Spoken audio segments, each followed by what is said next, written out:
You sure?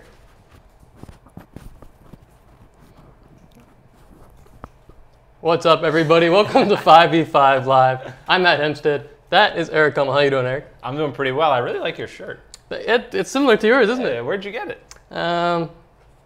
Express, I think. Nice. You know, do you even know what that is? It's probably a store. Probably a store. That's a good guess, Eric. It is a store. We did coordinate the blue. It wasn't a coincidence. I said, Matt, we should wear blue t-shirts. He said, haha, absolutely. Yeah, we both didn't show up today being like, oh, you wore blue. Yes. Well, damn. That's right. Ah, all right. Well, hump day is blue day. We're done with that now. I think it's over until someone brings it up later on. But yeah. Anyways, Fnatic. Fnatic. Oh, before I get into that, there's only 1 week left in the NALCS before playoffs, yes. Which is pretty exciting. But EU still has 2 weeks because they're weird and do things very differently. I don't know why. I don't know why either. But that's how it is. And right now, Fnatic is all alone in first place in Group A anyways. And they pretty much have it locked up.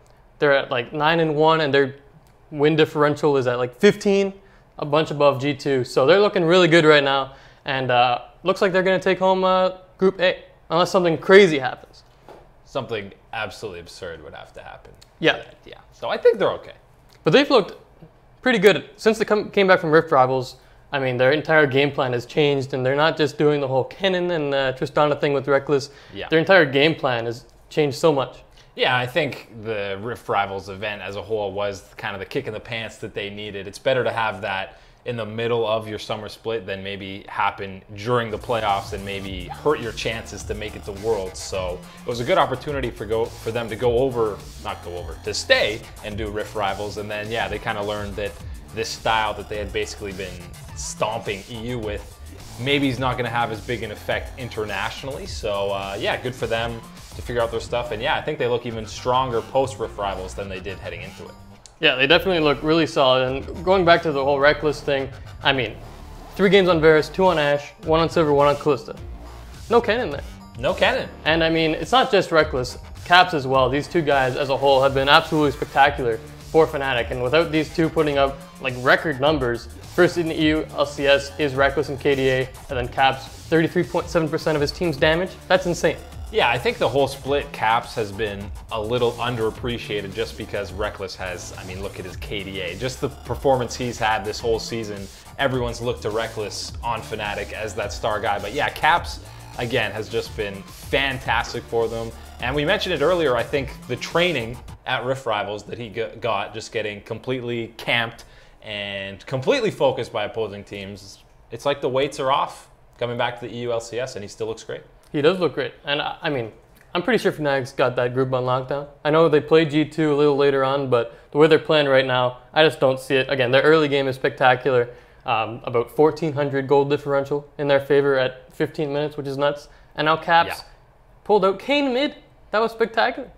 Yeah, that's really the first time I've seen Kayn like actually take over a game. Yeah, Contracts was pretty solid on it, but it wasn't like a game changer. Caps was completely destroying Hans Sama on that Ashe. It was sad. It was sad to watch him just roaming around, no one around him, all alone, and then he just gets insta-gibbed.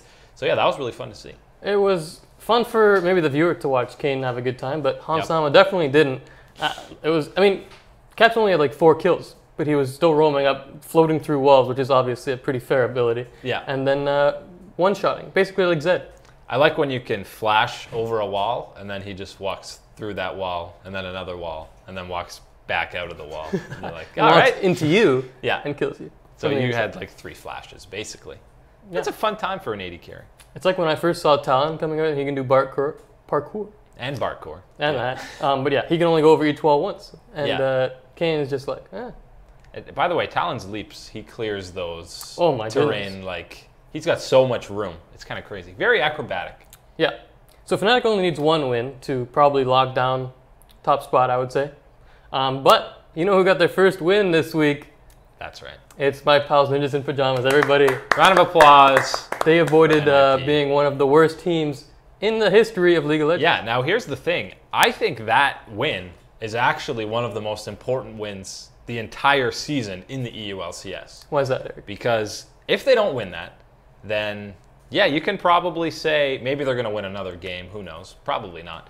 But if they don't get that win and they got a goose egg the whole season, then absolutely that's a team you look to when you're talking about worst teams in LCS history. Now that they have a win, I feel like they're just one of many really bad teams. They're not necessarily one of the worst dumpster fires of all time. They're just not great.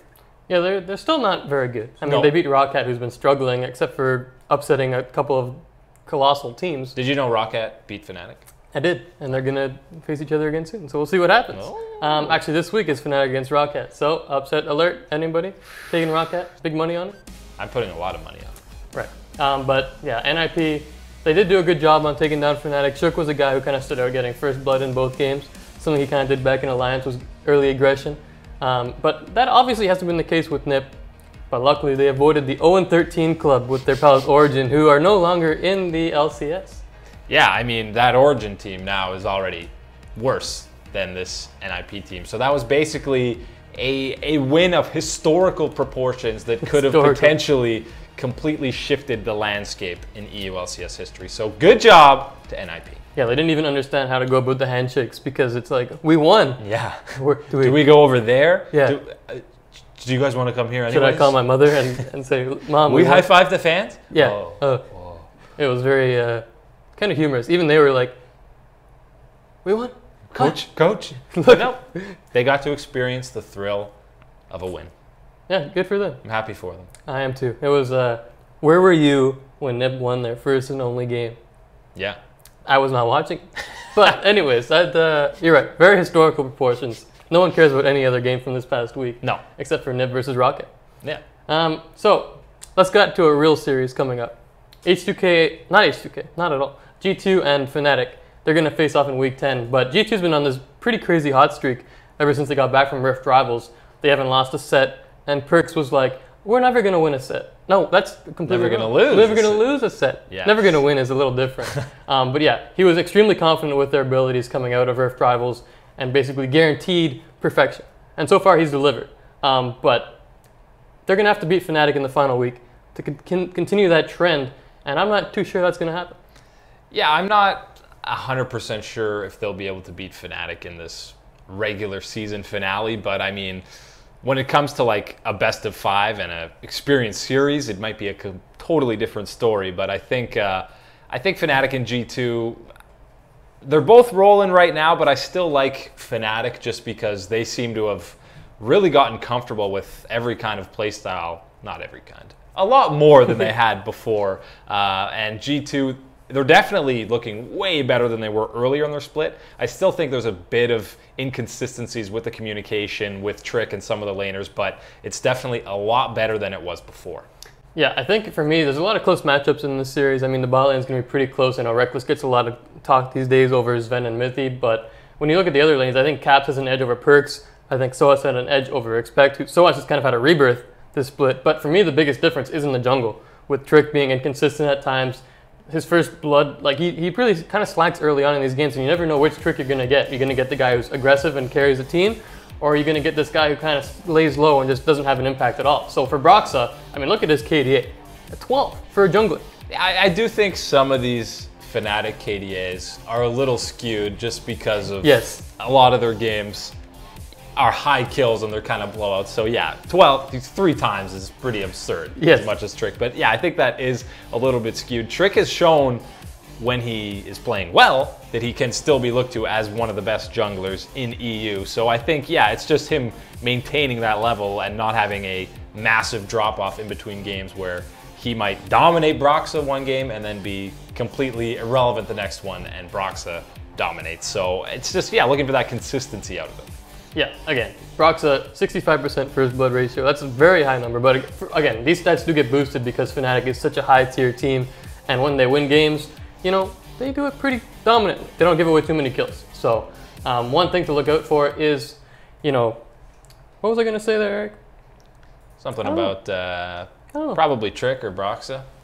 Doesn't matter. Anyways, this whole EU LCS has been kind of a disaster in my books. I mean, sure, there's been a couple upsets, but in terms of entertainment factor, I think the group stages has really kind of taken away from it because you're going to have G2 against Fnatic twice, which is pretty sweet. but then you're only going to have Fnatic against the Unicorns and Fnatic against H2K once in the entire split. Yeah, I guess Riot is just experimenting with these different ways to go about the LCS and seeing exactly which one is best. But I mean, they've already switched EU to that best of 3 following in NA's footsteps. So it looks like they're just slowly transitioning the EU LCS into the NA LCS. And really, I think they should have just been the same from the get-go, because they're almost polar opposites right now. NA, it's pretty competitive. Those top 6 teams, it's very interesting. Whereas EU, it was like that for a couple of weeks. It was like Fnatic and then a bunch of other teams. But now it's really drifted away from that, and it's really just those top 2 as of late. So it's a lot less interesting, that whole league in general, I think. Yeah, it's just, I really want them to go back and just follow North America. I know, like, don't copy North America fully and do whatever and be like, oh, NA's better than EU. No, but they have a better system right now that brings the entertainment factor out, because I don't want to keep watching, you know, G2 against NIP and all these not upsets, but just stomps one-sided. It gets really boring, and I'm not going to tune in week out, week out. Holy hell, that's a tough thing to say. But you know what I'm trying to say. It's just, I can't get behind it. Yeah, and I think a lot of the time they're scheduling, they'll put like a G2 and an NIP, and then like a Mysterious Monkeys playing someone right after that, and those are the 2 games for the whole day in EU LCS that it's like, I don't want to tune in to watch either of those. No. So that's why I think you see a lot of their numbers take the hits, especially during the weekdays, when that's usually when they have those not great matchups, which makes sense. People are doing stuff during the week. You want to save the marquee matchups for the weekend, but you got to put at least one good one on these weekdays. Yeah, because I'm pretty sure week 9, the week coming up, there's like no marquee matchups. Like, I don't know what I'm excited for in Europe. I'm just excited for the playoffs. I want to get to the finals, which is probably inevitably going to be G2 against Fnatic. Yeah, and that is, I think, the main best of 5 everyone wants to see right now, especially with Unicorns kind of slumping, H2K. They'll blow it in the playoffs. Being H2K. But here's the thing with H2K. I think heading into these playoffs, they've kind of faltered so much that I think the expectations are actually low for them now. So they're back to that sweet spot where now they're pretty much an underdog because they've choked so many times. People are expecting them to choke. So maybe now there's no pressure. This is when they're going to thrive, maybe. Great game plan by H2K. Yeah, the long con. We're going to choke a bunch of times, and everyone's going to expect us to choke, and we're going to win Worlds. The long con always works. It does. We're going to do something fun now. I like fun. Fun things are great.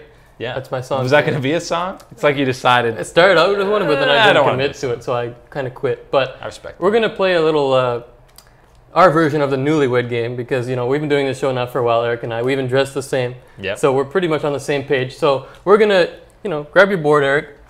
We got these boards. They're nice and pink. They're fantastic. So we're going to I'm going to ask a question. Okay. And we're going to try to come up with the exact same answer. If we do, we get some sort of point that I'll award afterwards. Excellent. And if not, then we will not get some kind of point, which I will not award after. I love points. So points are nice. Yeah. I'm ready. We're going to try to match, basically. We're going to try to match answers. Okay. First one, I'm going to put the lid down because it's bothering me. You do that. Feel free to do the same. I like mine on the back. In all of the West, North America and Europe, we're going to go through the positions. Who is the best top laner? So EU and NA. Don't look at my answer. Okay. I got to think of my answer first. So do I. And we're trying to match, Eric. Oh, so I got to think, what would you say? That's right. Matt would definitely do this. I'm listening to your marker strokes. Yeah? What does it sound like? What does it speak to you? Longer than mine. Shouldn't have drawn an underline. Are you ready? My handwriting's terrible. Yeah. Uh-oh. Flash them. What'd you put there, buddy? I didn't do the same as you. That's a Hanser. Oh, let's get a close-up on one of yours. Nice one of mine. Yeah.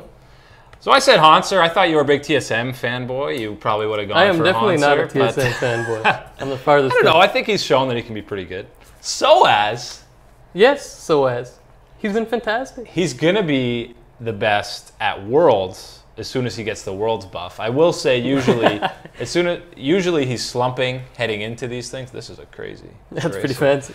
Usually he's slumping heading into playoffs and Worlds, and then he gets really good at Worlds. So he has been playing pretty well. Maybe it'll be the opposite at Worlds and he'll fall down. We'll see. All right, let's move quickly here because it's too much fun. Let's go to the jungle. Yep. Who do you got? I'm not going to tell you. There is a correct answer. Okay. Is there? Yes. Okay. There definitely is a correct answer, Eric.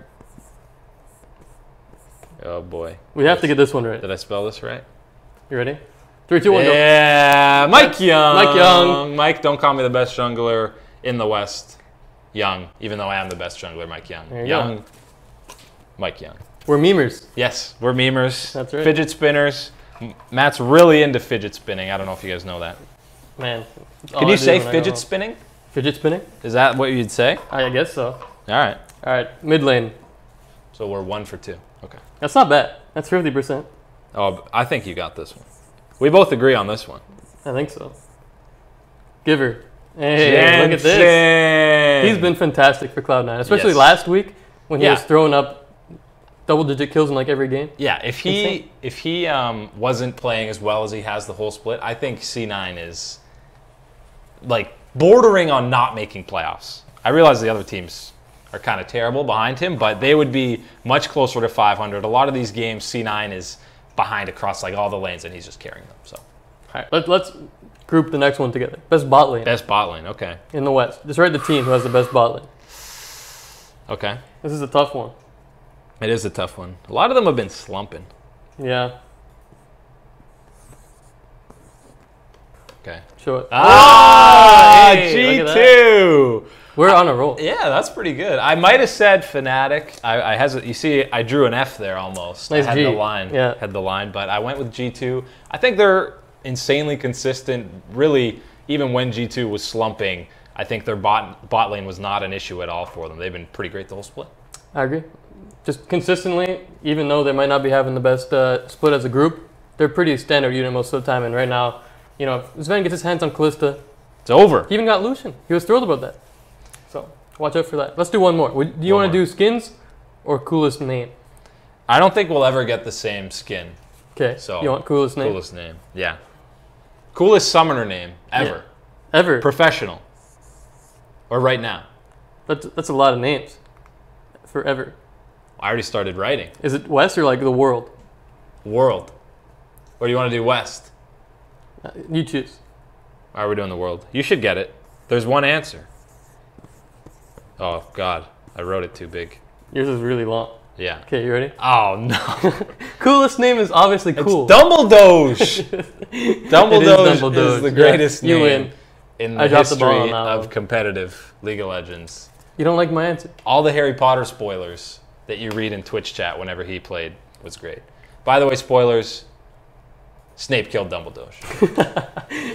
All the Harry Potter fans out there very upset with you. I said spoilers. So if they were Harry Potter fans, they would probably know that by now. I told them spoilers. Anyways, that was fun. So 3 out of 5 is not bad.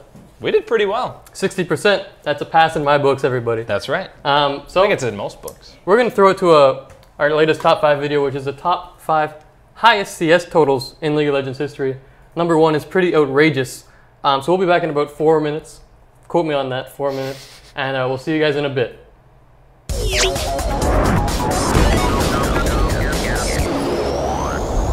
One of the first lessons you learn when heading out onto the Rift is how to CS. Last-hitting minions may seem lackluster and unimportant, but it serves as the income for every champion. Some pros have become incredibly efficient at farming, that they've eclipsed CS numbers like never before. Here are the 5 highest CS totals in LoL history. Number 5.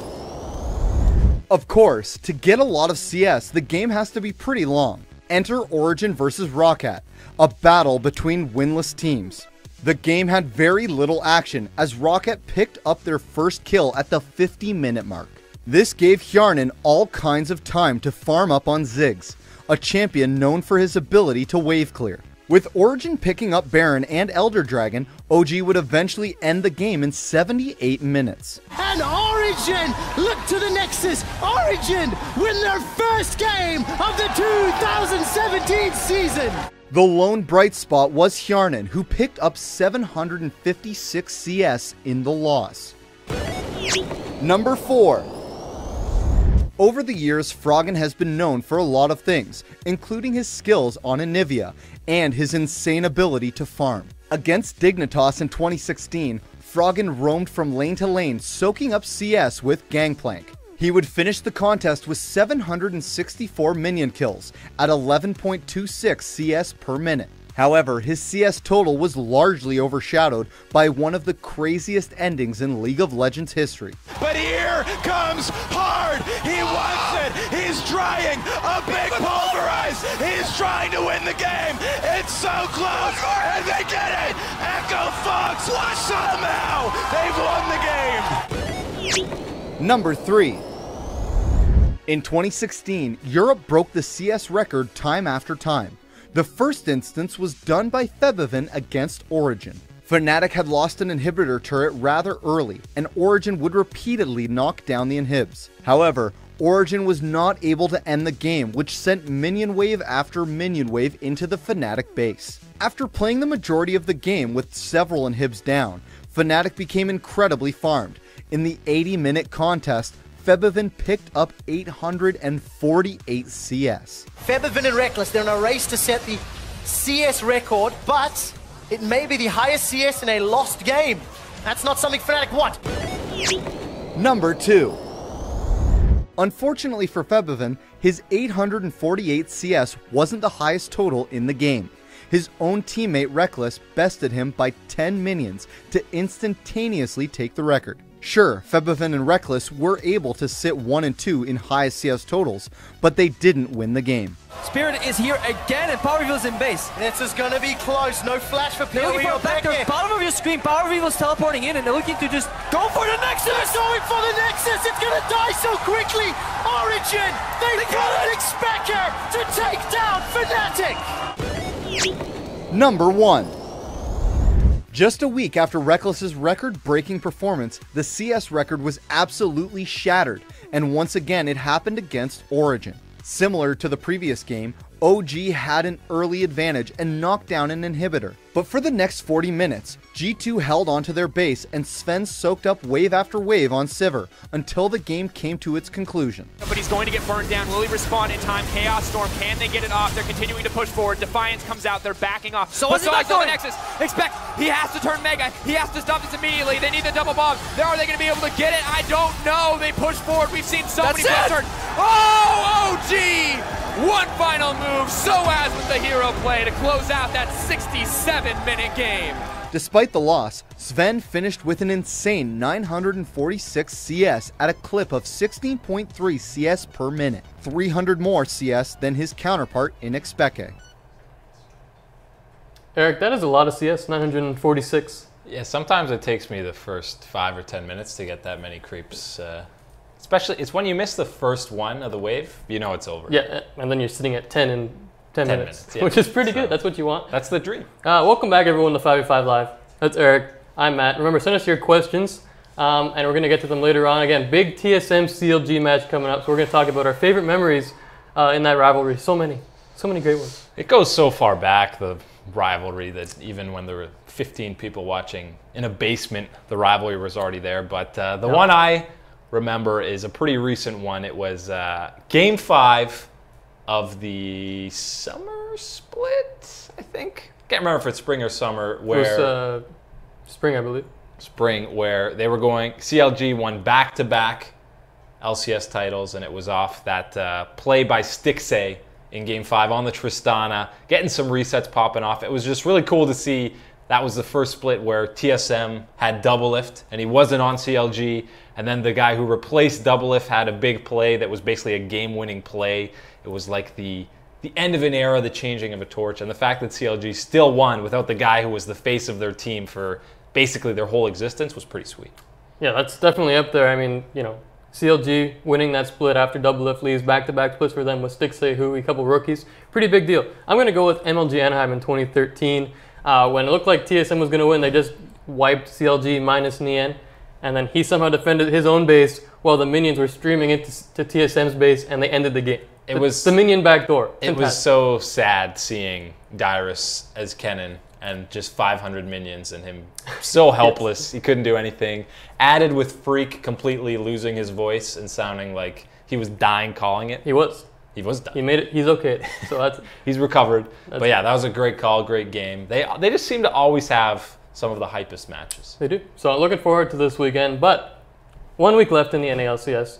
6 playoff teams are all locked in. You got all 6. You got TSM, CLG, C9, Dignitas, NV, and Cloud9. Nice. That was pretty good. Rallied them off real quick. Yeah, impressed by myself there. Yeah, so it's just seedings left. Just seedings left. But, I mean, look at the standings and look at how close it is. There's still a lot on the line here. Who's going to get that the first seed, the buys, and then, you know, so many great matchups here. But from what I look at, I'm going to kind of count Envy out of the whole playoff picture. I know they're in, but I don't think they're going to take it serious. But other than that, I think there are 5 legit contenders. What do you think? I think even potentially depending on the seedings, I think Envy could maybe beat Dignitas in a series. I know you're riding a little higher on Dig than I am going on. Very high. You like to think they're the best team in NA, right? Bee's Knees. The Bee's Knees. They look like a bee, their logo, right? Yeah. Alien bee. But I think Envy could maybe beat Dignitas. But yeah, really, there's no, I guess TSM is still the favorite, I would say, in terms of the whole playoffs. But I think they're the least amount of a favorite that they've been going into a series in a while since they came in as a 6th seed a couple splits ago.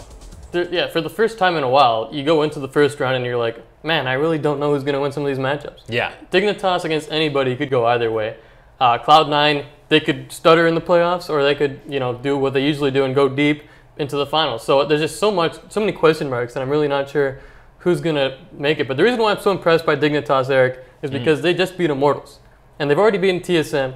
So I guess my question... 2-0'd TSM. Yeah, they 2-0'd them. And against Immortals, they looked pretty good too. I know it wasn't a 2-0, but pretty interesting series where all of a sudden, this team that used to throw around Baron all the time, that's their go-to now. They don't throw at Baron. They actually take advantage of it, and they beat the other team by securing this objective. And more often than not, they end the game through Baron buff. So I honestly think that they're a for-real team. The thing I have just going into playoffs is I feel like some teams, some of the lower teams that are heading into the playoffs, maybe like a Dignitas, I feel like they've shown more and showcased more of their strategies throughout the regular split to have such a great result and performance. Whereas a team like TSM, maybe Cloud9, I'm sure CLG has some stuff that they haven't shown outside of scrims or on the stage yet. So I feel like they're saving some of that for these best-of-5 series. And even though it's only a couple more games, I think there's a big difference between a best-of-5 and a best-of-3. And these more experienced teams are just going to have even more time to adapt to pick ban and just kind of the play style of the opposing teams. Yeah, fair enough. One thing to watch out for Dignitas is they do always have these interesting picks, especially when you have Keen in the mid lane. I want to see some weird stuff. He played Karthus in game 2. They lost that game, but he did play Karthus. So I'm sure they've got some more stuff on their sleeves. But I mean, when you just look at their gameplay this weekend, they were aggressive early. Again, that bot lane was spectacular, picking up a bunch of kills for Altec. And then Keen had an excellent game as well. Here's that play around Baron where they, you know, Immortals were going for it, but Dignitas stopped them, took Baron, and then ended the game from there. So that's what you can expect from this team. So I really do like Dignitas. And honestly, I think you might see them in the finals. In the finals? Wow. That's right. I think if that's going to happen, they're going to have a few picks that you're definitely not expecting. Keen's either going back to his UrGot mid, the newly reworked UrGot, or something crazy in there, because I think if they're just playing a typical meta normal style against some of these other teams, I don't think they'll be able to take a 5-game set or a best-of-5 set. But who knows? TSM is still reeling with all these different meta changes. And to be fair, as soon as you were getting used to one meta, there was basically another huge patch that completely changed the game. So it's a lot of adjusting. And that's why best-of-5 is the best way to do it. Gotta love best-of-5s. Good old North America and their best-of-5s. So something that was surprising this week was CLG, again, just when you expect them to not lose, they lose, everybody. So they beat Envy very convincingly, and then they go and lose to Phoenix 1. After winning game 1 in like 28 minutes, they lose game 2 in 26, game 3 in 27, and they looked awful.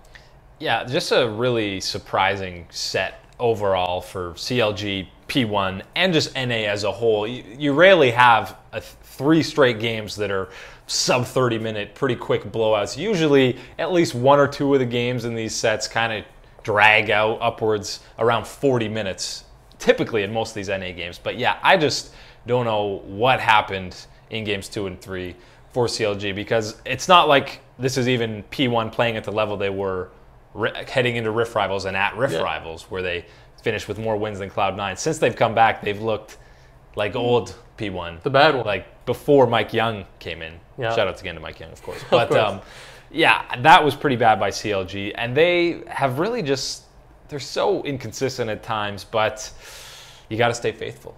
You got to stay faithful. You got to believe in a best of 5.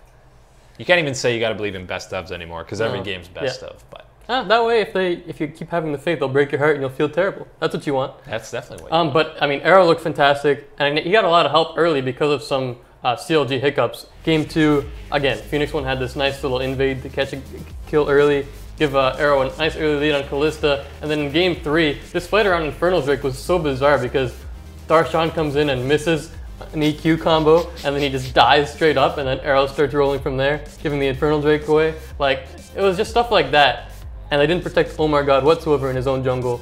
So, man, it looked bad for CLG, and again, going into the final week, you don't want to look sloppy. Yeah, I think in terms of OmarGod, maybe it's just they're not, as harsh as it might sound, paying attention to him. They're kind of just like, you do this, new guy, you know, follow us around. And he's probably like, guys, help. They are camping me in my jungle. And they're like, I don't know. Maybe the communication is not quite there. But yeah, they didn't seem on the same page helping him out there. And anytime you do a mechanical misplay on like a key engage or key CC in the middle of a team fight, it's not going to go too well. Yeah. And going into, especially this weekend, on Sunday, you have CLG against TSM. Everyone wants to watch. But right now, CLG's kind of like, man, are they going to show up? I mean, against TSM, you would hope so. You want to go to 3 amazing games and watch the oldest rivalry in North America go the distance. But after this week, I'm not even sure they have a chance against TSM. Yeah, and that's what's going to be surprising about CLG is because I fully expect them to put out their A game, and I wouldn't be surprised if they beat TSM just because they're basically a coin flip, whether they're a team that looks like they can compete to get out of groups at Worlds, and then a team that you're like, how are they in the NA LCS playoffs, let alone competing for anything at Worlds. So I think against TSM, of course, they're going to take it seriously, and just from management down, you know that guys like Hotshot and Reggie both hate losing to each other. They seem like they're buddy-buddy sometimes, but these guys basically started their 2 companies at the same time. They've been rivals going head-to-head ever since. You know they want to beat each other, and I think that funnels down to the rest of the team too, so you know CLG is going to put the full amount of prep in to play TSM. Yeah, again, free LG, free SM, no one wants to lose to each other. This rivalry goes back to the beginning of time. Very old. Very old rivalry. So, I mean, again, CLG's got a tough slate. They've got Dignitas and TSM, so who you prepare for. You got to get ready for both guys, and that's a tough thing now. So I do think TSM is going to take it pretty handily, unfortunately, for CLG. 2-0? 2-0. But they haven't. I mean, CLG hasn't won against TSM since that spring final you alluded to. It's been that long. TSM's been dominating for a long time. Yeah, I mean, before those 2 splits that CLG won, they could never beat TSM. No. But we'll see. We will see. Pretty big implications for the first seed there. Absolutely. Assuming CLG beats Dignitas. Yeah. But yeah. One thing I want to hit on quickly before we get to your questions, so send them in. Give us a couple minutes and we'll start answering them. Get excited, everyone. Ooh. Woohoo. Yeah, so MikeYeung, when he first made the stage, he made this huge debut, went to Rift Rivals, NA falls in love with him. He's our savior. Look at MikeYeung. That's the noise. Yeah. I was going to do it, but I was afraid of a voice crack or something, so I stayed away from it. But yeah, his hype was insane, and everyone, the meme is, he's rookie of the split after like 2 games. And sure, that's fine, but that was mainly because he was the only rookie in the NALCS. Now you have this other guy coming in called Nisqy, and he's had some great performances lately on Team Envy. His win percentage is like 50%, and last week against TSM, man, he had some amazing plays. That Lucian flash over the Syndra stun to like 2-shot Bjergsen was outstanding. So do you think Nisqy has a chance to take this trophy away from MikeYeung, or is it MikeYeung's?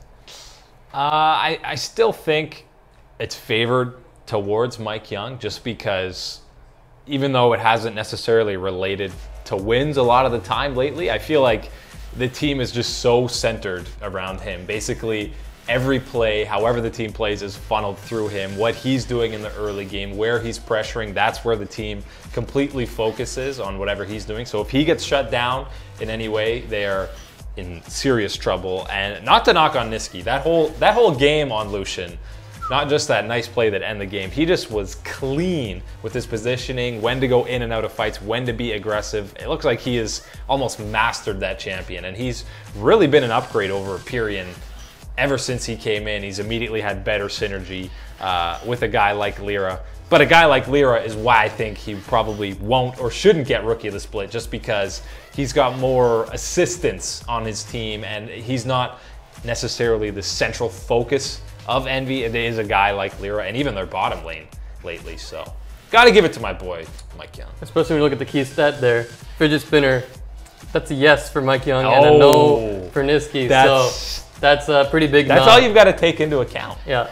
MikeYeung should be MVP of the entire split based on that key stat. When I'm filling out my ballot, which I of course have, right? Yeah. That's all I'm looking for. I don't look at the other stats. I don't look at the team records. I don't look at the hairstyles. Actually, I do. That's a lie.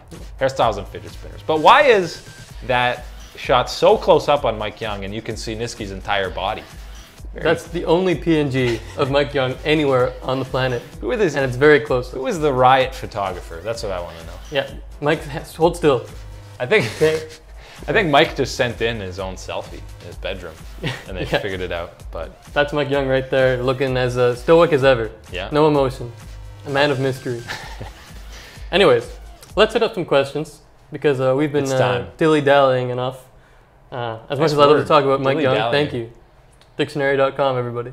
Good stuff there. Shout out. First question from Philip Paul. Now that UrGot is done, who would you rework next? Reworks are fantastic, first of all. Yes, they are. Now, the default easy answer would just be to say, do Rise again.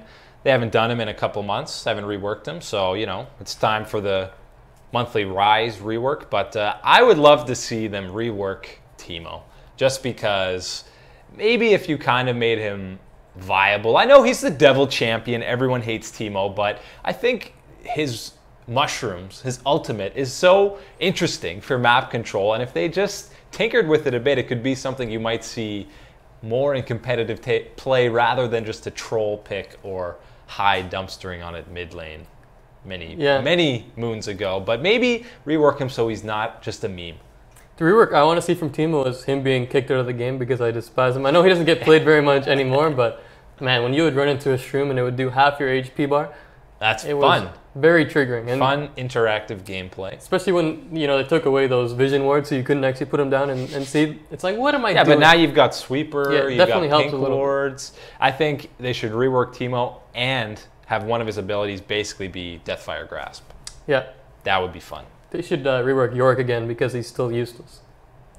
I wouldn't even waste a rework on him. You know, on Reddit, boring champion. Every other day on Reddit, you see the posts about, man, it's been this 7 long years since they had a skin. It's like, yeah, that's a good point. Maybe they should work on that. I think they've forgotten Yorick's a champion. And you know what? I'm okay with that. He's boring. Summon ghouls, whatever. Bring someone back to life. Mind you, old Yorick was so obnoxious. Just spamming ghouls in your face. Yeah, I loved playing against Vayne that can just keep killing you after you kill them. That's pretty fun. Yeah, it's good. All right. Cold Bubby Guy. Was it a right move for CLG to bring in OmarGod over Dardoch instead of having a 6-man roster? I mean, based on history, I don't know how well Dardoch would do in a 6-man roster where he's getting subbed out. I don't know how he would react to that. Maybe they brought that up with him and he was like, nah, I'm good.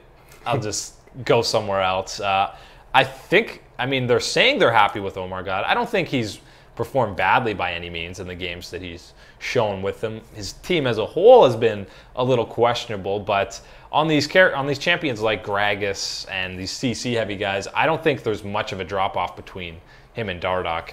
I don't see OmarGod playing Rengar anytime soon, but maybe that's for the best. So yeah, even if they did have the 6-man thing, like you said, Eric, I don't think it would work too well. Dardoch would end up, you know, punching him in the face or just trolling and raging at someone. So, I mean, again, he's got a history of not being the best teammate. He wouldn't punch someone in the face. That's a over-exaggeration. But, again, he stated his displeasure of being subbed out for OmarGod, and that was just, you know, like for a couple weeks. Yeah. Not even for a full split. So, I don't think it would have worked out no matter what. Yeah, there would have just been, I feel like, a lot of hostilities kind of under the sheets or whatever you will, hiding under the carpet when maybe OmarGod has a bad game, but then they let him play again and Dardoch would be like, oh, this guy's bad, you should be putting me in. Now, maybe not. We don't know Dardoch personally, but I don't think it would have worked. I follow him on Twitter, so that's pretty personal. That's true. You speak for yourself. Yeah, that's true. You're always sliding into his DMs. That's huh? right. Yeah. Something I'm very interested in, brought up by Wesley Brown here. Did you guys hear about Fnatic applying to NALCS? And it wasn't just Fnatic. It was a bunch of EU teams, apparently. A report stated, like G2, Splice, Misfits as well. H2K, I believe, was in that report. So all these teams applied for the NALCS franchising. I'm not sure if that's going to go through because there's so many terms and clauses that would come with this as well. If they do come to North America, they'd have to drop basically their entire team because of the whole import thing. So it wouldn't be like all Fnatic coming. It would be like 2 guys, and then you have to figure it out from there. So it's this whole ordeal. I'm not sure if any of them are going to get accepted, but definitely interesting that these teams are applying because I guess they don't have enough transparency with the European system. Yeah, I mean, just the fact that they're willing to even apply to this, knowing that, yeah, like a team like Fnatic, you have to lose at least 3 of your members, right? Like you're blowing up the whole team, and then you're going to have to be searching for NA talent, which most guys are already on teams who are pretty good. So just the fact that they're still willing to at least apply and try for that just shows you how much more money there is in the NALCS. And it's not like some of them are these middle tier kind of teams like Misfits and Splice, but like G2 and Fnatic are the 2 most prominent brands in EU. And the fact that they're considering doing this is pretty mind-blowing, especially because they are centered, their home bases are in EU. And we've read that obviously Splice and Misfits are actually based in NA. Right. So it's a little different for them. That's why I was shocked that Fnatic and G2 would do that. Yeah, just imagine the outlook of the EU LCS if these teams were gone. Oh. I mean, G2, see you later, Fnatic, and all these players would be going with them. And what talent pool's left in EU LCS? The best team would be NiP at a 1-12 record, and that's not exactly the most enticing product. So hopefully for EU's sake they get denied, but I would love to see, Fnatic and TSM battling a couple times a year. I will say it would be pretty fantastic if you basically merged the 2 leagues and kind of got rid of all the diluted talent. So you basically had the 5 or 6 best teams from each region competing in one league, and maybe, I don't know, you play 2 weeks in EU so guys can get adjusted there, then you come and play the next 2 weeks in NA. I think something like that could be very interesting. I don't think Riot will ever go for that. I don't think so. Because that would completely change their entire system and kind of get rid of the whole EU NA thing. You'd basically be playing Rift Rivals every week. But I think you would just have such a more competitive league. You'd kind of get rid of these not so impressive teams like NiP. Sorry, NiP. Again, congratulations, NiP, on your win. But yeah, I mean, I think for this to work, they would have to waive the whole import slot thing and actually be like, you know what, you can just keep your team. But that would lead to all kinds of issues with, it wouldn't be any North American talent left. There would be all these guys from Korea coming over. Yeah, just whole teams, NA bucks, whole teams signing. SKT, come on down, everybody, yeah. And then the league would have to be like a full national football league with 32 teams in it, which would be very interesting. That's a lot of games to keep track of, man. That would make... Wouldn't you love to see SKT play the bottom tier team? Play a NiP, if you will? Wouldn't that be a fun match? Absolutely. It would be like Worlds. Yeah, when, the wildcard teams. Yeah. Except the wildcard teams can get out of groups. Oh! Hey. It's a shot at NA. Yeah. Yep. Pretty Got good. another question there? I do. I do. We love NA, though. Lunchbox 20 Gaming. Does TSM actually have a chance at Worlds this year? That tells me no, based on your head. I mean, we kind of talked about this a couple weeks ago. I think it was last week, but that's okay. I think a couple, whatever you want to say. I think what is having a chance? Is having a chance winning Worlds? No. Is having a chance getting out of groups?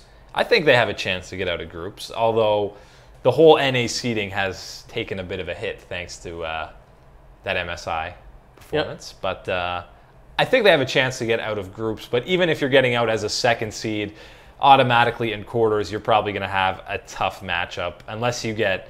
Basically, getting out of groups to there is luck. If you draw, like, your best case scenario getting out as a second seed is somehow like a Flash Wolves or someone comes first in their group and you play them. Other than that, you're probably playing a top Korean or even top Chinese team. I don't know. Again, right now, I do think TSM's looking pretty solid. I know they've been a little shaky lately, but overall, you look at this team, and it might be the best iteration of TSM there ever has been. But then you go across the world, and Korea's like got 4 amazing teams, one of which won't even make Worlds. Yep. So I just don't see them beating like a KT Roaster, a Samsung, an SKT, a Longzhu, whoever makes it there. It's going to be very unlikely for TSM to take out one of those teams. Will they make it out of the groups? I hope so. I think so. Depending on how it lays out, assuming they're the #1 North American team, they might get a good draw. But other than that, I don't really see other teams getting out of groups. Yeah, it's even just whatever their pool is, they need pretty good luck there, especially I think the only way they win quarters is if they win their group. So and get a good match. You need a pretty good group to come out first there and like really put up a great performance. Maybe have like, even like you mentioned, even the 3rd place Korean team that comes to Worlds is going to be pretty scary. It could be SKT coming in as the 3rd seed from Korea. Good luck. Yeah. So I guess, do they have a chance at Worlds? No. Do they have a chance at groups? Or getting out of groups? Yeah. I would say yes. Yeah. Decent odds. Let's just have an EU and an NA team both get out of groups. That's the dream. That's the dream. Let's all be happy together from the West. That's right. Let's all hold hands and get along, everybody. Yeah. All right. Wesley Brown again. CLG Immortals and TSM looking shaky. Is it the patch, or you think they're nervous for the playoff seeding? Is there too much on the line for these teams? I don't think there's too much on the line. As we've kind of said before, it's basically the top 2. You get the bye. The other 4 seeds, especially with how close it is, I don't think they really matter. I think it is adjusting to a patch, especially for TSM and a couple of the other guys. As we mentioned, there's such a quick turnaround between these. By the time you're like, okay, I think these picks are strong. We know kind of where the meta is going. And then they're like, Maokai's must ban. And you're like, oh, what?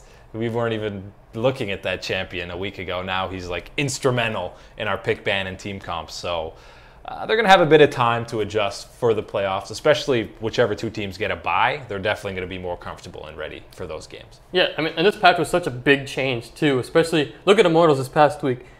They gave away Maokai in every game they played. Yeah, they forgot they changed him. Yeah, they didn't ban it. They didn't pick it first overall or anything. So that was confusing. And then even Kalista now seems like the premier AD carry, and they just went going after Jhin time after time, which I get that Cody Sun's good on Jhin and it's still a good champion, but Kalista seems to be the pick that you should be going for. Yeah, I think the AD meta has like just changed a crazy amount too. Before you saw, like now it's people aren't even really playing Ashe. It's kind of, you're seeing Tristana, and Kalista is definitely the go-to, which was, she was a meme before when they reworked her jump, and then she kind of slowly got integrated back in, and now must pick. Yeah, it's crazy. So I do think it's patches, and overall, just there's a lot of good NA teams this year. Yeah. So, like, Immortals losing to Dignitas might not be Immortals being shaky. Maybe it's Dignitas just being pretty good. Yeah, it's definitely not as clean cut of a top 3 and then everyone else in the league. It's a lot closer between those top 6 than it's been in recent history. All right. Lunchbox 20 Gaming with a 2-parter. 2-parter. You can handle it. Oh, boy. 1, does the West have a chance at Worlds, and which team has the best chance at Worlds? Do you think it's just TSM? We kind of talked about it. Having the best chance? From NA, yeah. So if we're including EU, do they have a better chance? Oh, you're going to include, you think EU team has a better chance than North America? I don't know. We'll definitely know more after both playoffs are over to see how these guys perform. But I feel like G2 might return to old form and actually, like, if they just like steamroll through these playoffs, which they very well might, I think you got to like them. But I think TSM probably still has the best chance, just because all split they've said, even when they're struggling in the NALCS, they've basically said we're focused on international competition, kind of like we don't really care if we drop a few series in the NALCS, because who cares? Come playoffs, we can probably turn it on and beat everyone. They didn't say that. That's how I'm interpreting it. But I think they're just focusing on being able to be as diverse as they can and play as many play styles as they can, which is why all these patches have been frustrating for them. I'm sure they don't know what play styles to focus on. But I think they're always thinking about international competition, and they'll be the most ready for it. I mean, they've won the NALCS split so many times. Now their eyes are set on that next level. And I know Reginald's been trying to win Worlds forever. Double Lift, always going for that higher trophy, not just winning the NALCS. So I do think they'll be ready come that time. So look at TSM to maybe make the deepest run out of everybody. Again, depends so much on the group draw. So let's hit a couple more questions. If you have any desires to have your question answered, hit us up quick because we only got so much time left on the old watch here. Yeah, and he has a watch today. I do. So. I do have a watch. It tells time, Eric. Wow. Okay.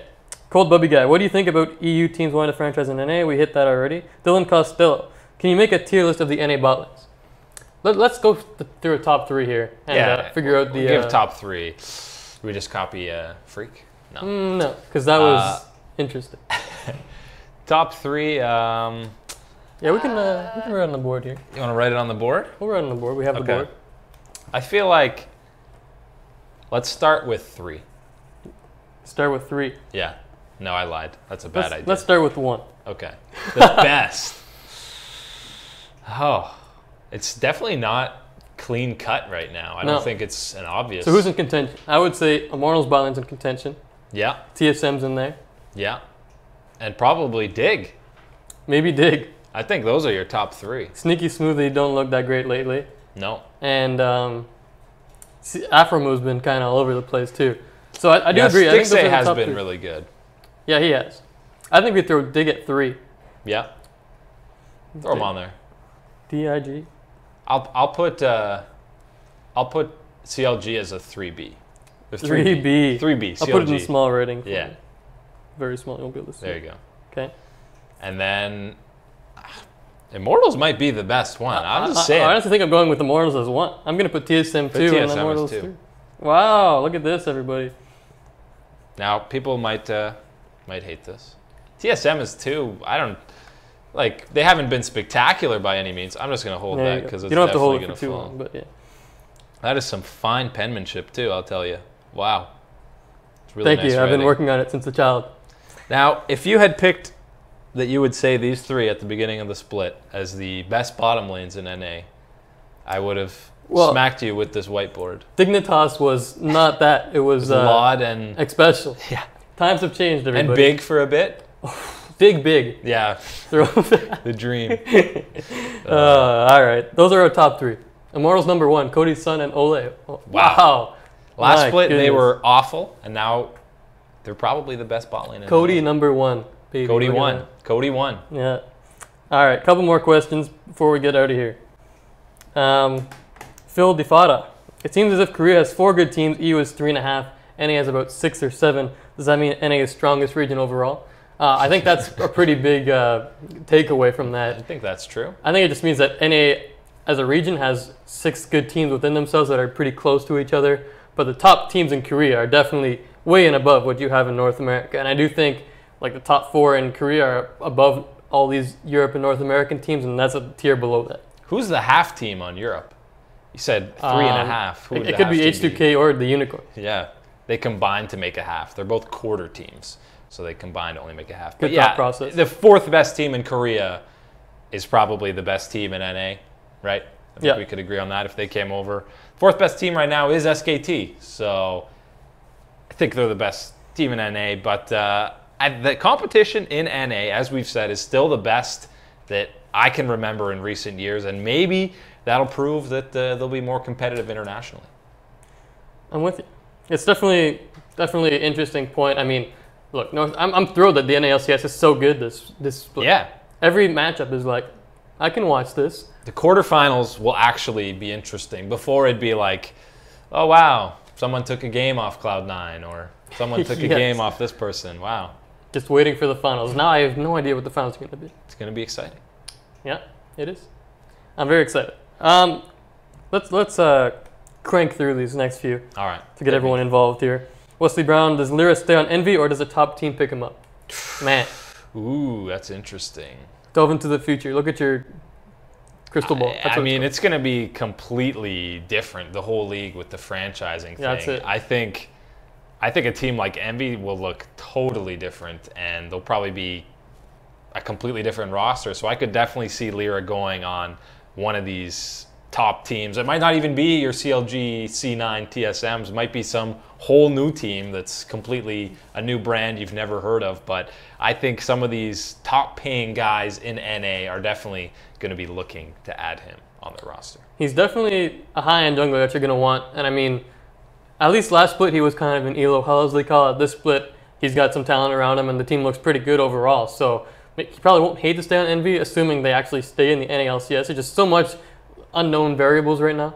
Like, who's going to even be in the LCS? I don't know. There's going to be, like, a team's going to dissolve for another one, and, you know, there's going to be all these free agents. So yeah, if Envy as a whole team completely blows up, then he's definitely going to be, other teams are going to be like, oh, that is correct. Come on over. Might not even stick to NA. He might be going somewhere else. Who knows? What team would you think or like to pick up my boy MikeYeung?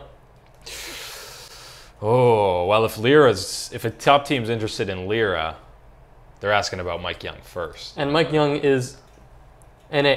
That's a big deal. That's the key. Doesn't take up an import slot, so wow.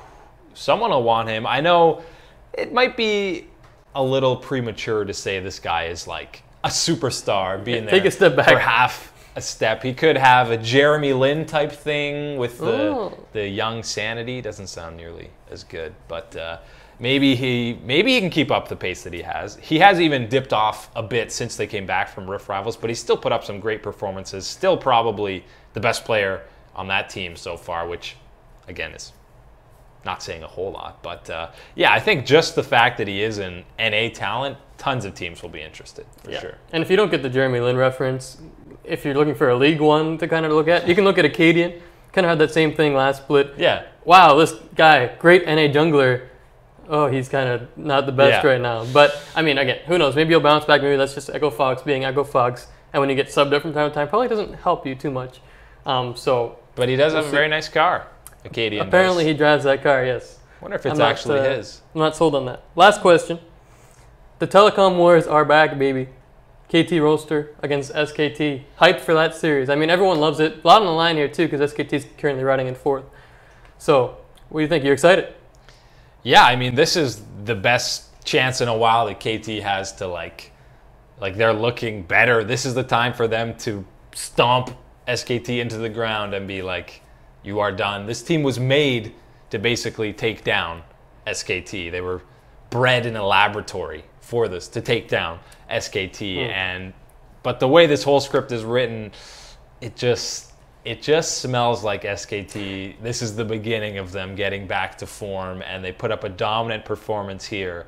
And I think even if they just win that series, everyone's going to be like, oh God, the monsters have been awoken. It's just SKT, they've got to figure out which lineup is going to work best for them coming forward, because for a while Blank was undefeated, no one could beat them, and then they started struggling, and now they don't know, top end jungle, that 7-man roster not working as much lately. No. So they just got to figure out what the best lineup is for them. SKT has been experimenting so much with that lineup. Yeah. They've literally put together every top jungle combo that exists, which is 4. It's not that many, but I'm exaggerating a little bit. But of course, a lot on the line in this game. Who's the better telecommunications service in Korea? This decides it. This is what the decides real thing that's on the line. It's not who's going to Worlds, who's going to have better seeding, anything like that. No. It's all about communication. Yes, telecommunication. Telecommunication. That's right. It's a big deal. That's all the questions we're going to hit today. But Those are thank good you, questions. everybody, for your Good questions as usual. It's a pleasure to answer them. So we'll be back next week, I suppose. Also, we're going to do a stream tomorrow to really tee up some of the big matchups. I know, Eric, you're a little busy tomorrow. Well, I'll be back eventually. We got Mark joining myself. So we're going to break down some big matchups. TSM CLG go a bit more in depth and take your questions as well if we didn't get to any today. So join us tomorrow, and then we'll be back, Eric and I, next Wednesday, 2 p.m. So if you want to get those live notifications, hit it on YouTube, hit us on Facebook, Twitter, all that good stuff. Shameless plug, everybody. That was pure shame. It was. I'm very ashamed. I'm going to hide my face. So yeah, we'll be back next week, 2 p.m. EST. Anything you want to say before we get out of here? Those are some beautiful questions. And next week, going to be looking ahead to the playoffs. The best time of year, playoffs, then heading into Worlds. This is when it gets spicy. Playoffs.